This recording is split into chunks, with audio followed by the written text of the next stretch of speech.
Então aí, galerinha do nono 3, nono 4 e nono 5, vamos fazer uma revisão da Era Vargas para a prova de amanhã.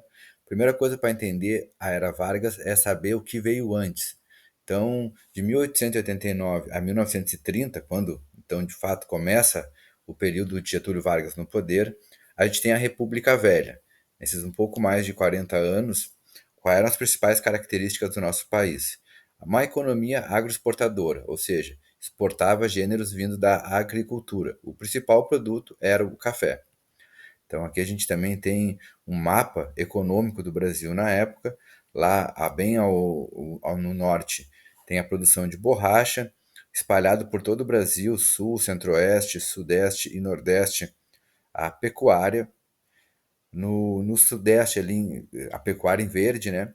No sudeste, em roxo, a produção de café, principalmente em São Paulo, Rio de Janeiro. Em amarelo, no centro-oeste e no sudeste, um pouco do nordeste, a mineração de ouro, prata, diamante. Bem no nordeste, lá em marrom, a produção de algodão. E no litoral do nordeste e do sudeste, a cana-de-açúcar. Então, o Brasil tinha uma economia basicamente produtora de gêneros agrícolas e matérias-primas. Então, a gente exportava esse tipo de produto e importava produtos industrializados, o que trazia para nós muito pouco desenvolvimento social, muito pouca urbanização, surgimento de cidades que normalmente se desenvolvem em torno de indústrias. Então, o Brasil era um país muito rural, muito agrário, com uma economia atrasada e uma balança comercial não muito favorável. Isso se deve a uma ausência de um projeto de nação, de um projeto de desenvolvimento para o Brasil. Na época, a gente tinha uma elite agrária, ainda herdeira da escravidão, do sistema escravocrata, que tinha pouca identidade com o povo do país a qual ela pertencia, da qual ela era a elite. Então, isso dificultava muito a vontade política de um projeto de desenvolvimento. Isso aqui é importante entender esse atraso que havia na República Velha e um salto de desenvolvimento que vai ocorrer durante a Era Vargas. Então, aqui a distribuição da população brasileira pelos setores da economia em 1920. Então, 70% do trabalhador brasileiro era do campo, trabalhava no setor da agricultura, apenas 13% na indústria. Então, a gente tinha uma indústria pouco desenvolvida, com isso também uma classe trabalhadora pouco desenvolvida, tá? Se falando daquela classe trabalhadora que atua em fábricas, né, enfim, e que mora em cidades, já que as fábricas e a industrialização trazem urbanização também. Então, mas em 1920 não era essa a realidade, era um país muito rural, com uma população basicamente de trabalho camponês. O principal produto era o café, né, o principal produto de exportação do Brasil, basicamente produzido ali no eixo São Paulo, Rio de Janeiro. Por isso que a elite de São Paulo tinha muito poder na época, né, porque era a elite produtora de café. Aqui os trabalhadores, né, nas plantações de café. Bom, e politicamente, como é que se dava a organização no Brasil? Como o Brasil era um país rural e a economia era basicamente agrária, obviamente que os grandes fazendeiros tinham muito poder. Esses grandes fazendeiros eram chamados de coronéis, né? Então, por isso o coronelismo. E esses coronéis, eles garantiam que as pessoas que seriam eleitas seriam das bases políticas dos governadores. Então, havia muita fraude, muita violência política nas eleições, enfim, tudo isso para garantir que haveria uma base de sustentação, era uma troca de favores entre esses fazendeiros e os governadores. E, por fim, ficavam sempre, então, os mesmos, né, representando essa elite rural. Isso é uma outra diferença em relação à Era Vargas. Embora o Getúlio Vargas fosse um estancieiro, né, ele estava cercado assim também por pessoas do meio urbano, né, intelectuais, advogados. Ele mesmo era um advogado, então com um pensamento um pouco mais avançado assim para o país, não só ficar naquele ciclo agrário. E, bom, isso era a característica política da República Velha, que a gente tem algumas imagens, né, de coronéis. Isso aqui é uma cena da novela Gabriela. Esse aqui era um coronel do cacau, né, um outro produto que teve um momento importante na história do Brasil, lá no sul da Bahia, principalmente. Os jagunços, né, que eram com milícias armadas que atuavam em prol desses coronéis para garantir a vontade política deles nessas regiões mais afastadas, no meio rural. Aqui mais uma imagem, né, que representa o coronelismo. Bom, também é uma época de muitos problemas sociais que ocorreram no Brasil. Então a gente tem, por exemplo, a revolta de Canudos lá no Nordeste, tem o cangaço também que se deu lá no Nordeste, é, o principal cangaceiro, né, o principal bando que existia era o do Lampião e da Maria Bonita, que assaltavam essas grandes fazendas, né, às vezes agiam com violência nas pequenas cidades. A revolta do Contestado, muito parecida com a de Canudos, mas que foi em Santa Catarina. Uma grande greve geral dos trabalhadores das poucas indústrias que já existiam, que ocorreu em 1917. Bom, então, esses foram vários dos problemas, né? O tenentismo também, que foi uma revolta de tenentes oficiais do exército que queriam mudanças, que queriam um projeto para o país, e eles vão dar depois uma sustentação política para o Vargas, né? Eles vão estar juntos, vão colar junto nessa revolução de 1930, porque vem no Vargas alguém que tem uma vontade, faz parte de uma elite, né? Não dessa elite central lá do Rio, de São Paulo e Minas Gerais, uma elite, digamos, mais periférica, né? Aqui do Rio Grande do Sul, né? Se aliando a elites do Nordeste, e tinham uma vontade de desenvolver o país. Então, os tenentes, eles queriam uma reforma educacional, queriam ampliar o direito ao voto, fazer uma reforma no sistema político, né? Então, eles vão dar essa sustentação. E aí, o que acontece? Aqui a coluna Prestes, esse desenvolvimento,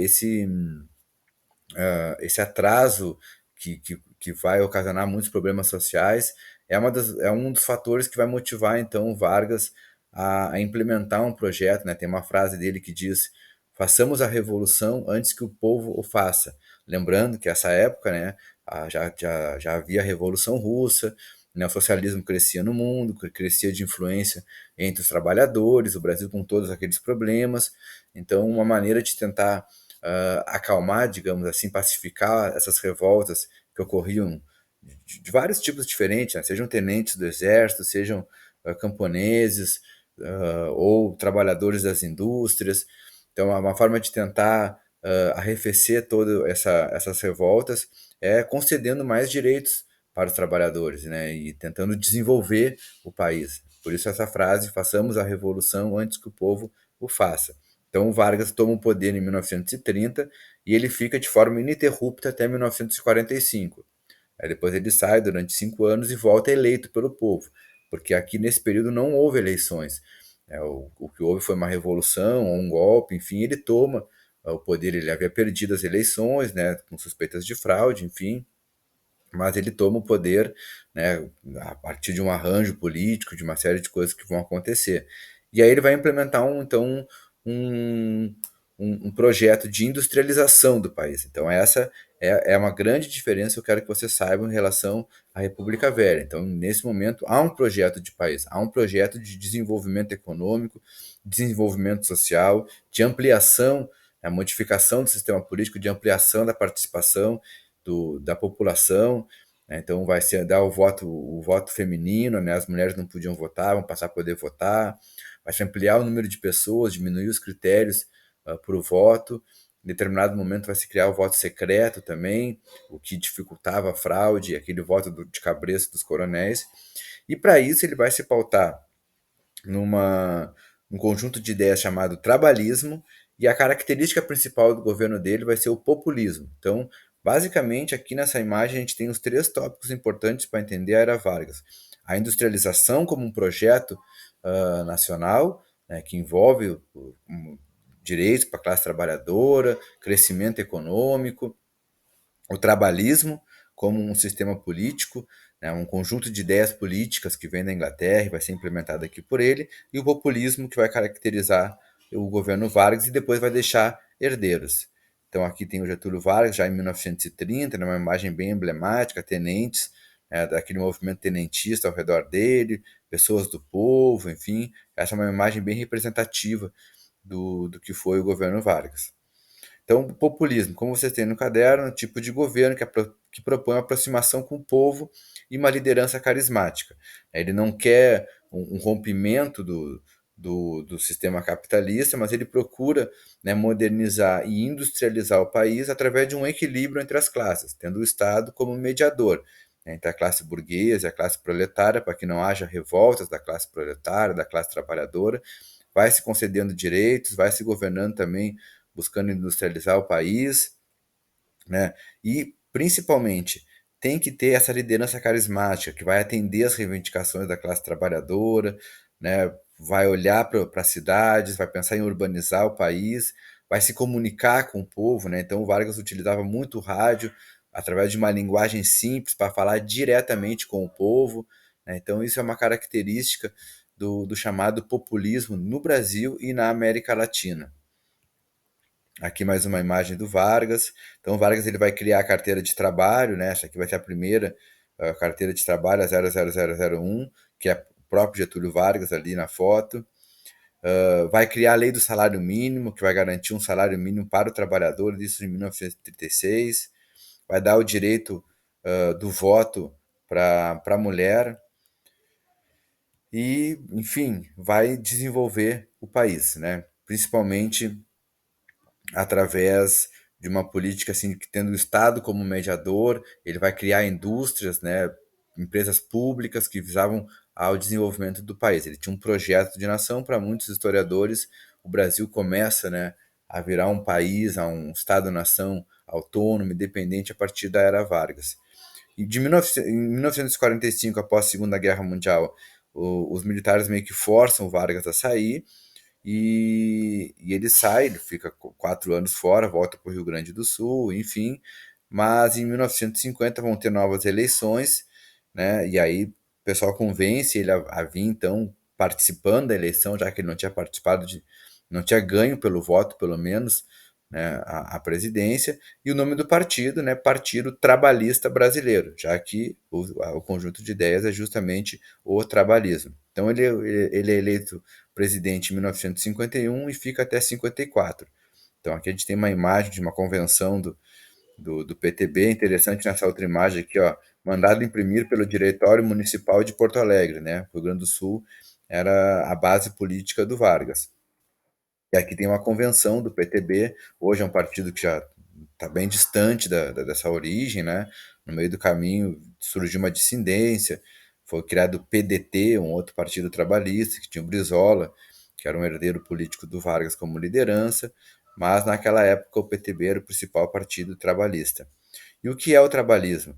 Né? No Brasil, ele tem as origens ao sindicalismo dos operários, enfim, que lutavam por melhores condições, os tenentes, né, aqueles na década de 20, né, que era um movimento de oficiais militares que reivindicavam o voto secreto, o voto feminino, reforma educacional.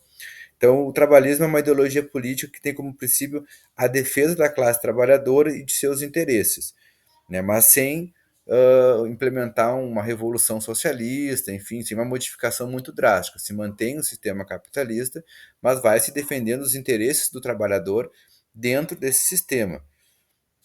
De 42 a 45, aqueles anos iniciais da primeira fase do Vargas, o trabalhismo foi associado à valorização do trabalhador, ao reconhecimento da cultura nacional, ao nacionalismo, à criação de empresas públicas e ao desenvolvimento econômico. Então, esse é o conjunto de ideias que norteou, né, a, a política da era Vargas, tão importante, né, o reconhecer a cultura nacional. Isso mostra assim que há um projeto de desenvolvimento, de afirmação do Brasil como um país, que era algo que não existia na República Velha. Né? O nacionalismo é tu pensar primeiro no teu país, né, como um todo, e não só em interesses particulares, como, por exemplo, das elites do café, que só queriam lucrar, enfim, não pensavam no desenvolvimento mais geral. Criação de empresas públicas, né, para explorar as riquezas do país e não deixar que empresas internacionais façam isso. Desenvolvimento econômico. Então, o trabalhismo está aqui, vocês têm no caderno, questão importante da prova. Então, o Vargas, por exemplo, ele vai criar a Petrobras, né, para extrair petróleo. Antes eram outras empresas que acabavam ficando responsáveis por isso. A partir da Petrobras é o Brasil, o Estado brasileiro, que vai se encarregar de fazer a extração do petróleo, o refino para transformar em combustível. Aqui o Vargas comunicando, então, sempre através do rádio, né, a criação da Petrobras, né, um oleoduto que foi construído, né, entre o Rio e Belo Horizonte. O Vargas também criou a companhia Vale do Rio Doce, que era uma companhia, hoje ela é privada, mas ela era uma empresa pública, que fazia a mineração de aço, de ferro, enfim, de metais, para servir como matéria-prima para a industrialização, para as fábricas, né, para os produtos. Então, aqui uma imagem da Vale do Rio Doce. O Vargas ele tentou criar a Eletrobras, uma companhia nacional de energia elétrica, para ser responsável. Hoje também foi privatizada, mas ela era pública. Depois, um herdeiro dele, o Jango, vai acabar criando uns 15 anos depois. Até que o Vargas ele se suicida, né? Na carta testamento dele, ele alega que forças ocultas do Brasil, né, de elites ocultas, né, não queriam esse desenvolvimento, não queriam essa aproximação com a classe trabalhadora, né, enfim, pressionaram tanto ele, difamaram tanto ele, criaram tantas, né, oposições ao governo dele que ele não suportou, enfim, e saiu com essa frase: saiu da vida para entrar para a história. E aí ele vai deixar os herdeiros, né, desse populismo, desse trabalhismo, o Juscelino Kubitschek, o Jânio Quadros, Jango, que é os caras que vão vir depois, né? E o Jango, enfim, vai acabar dentro desse clima de Guerra Fria que já havia no mundo muito forte na década de 60. Ele se aproxima, né, dos trabalhadores, propõe reformas de base, aprofundar o que o Vargas fez, e aí ele vai ser tido como socialista, principalmente aos olhos dos Estados Unidos, ou alguém que está se aproximando do socialismo, enfim. E aí o governo dos Estados Unidos, articulado com empresários e alguns setores do Brasil, vão articular um golpe militar, vão derrubar o Jango, né, que inclusive tinha sido ministro do Trabalho do Vargas, e vão exilar ele no Uruguai e vão assumir o poder e implementar uma ditadura. Então, esse é um pouco do que foi a Era Vargas. Revisão básica para a prova de amanhã. O que eu falei aqui é o que vai cair desse assunto, estudem também pelo caderno.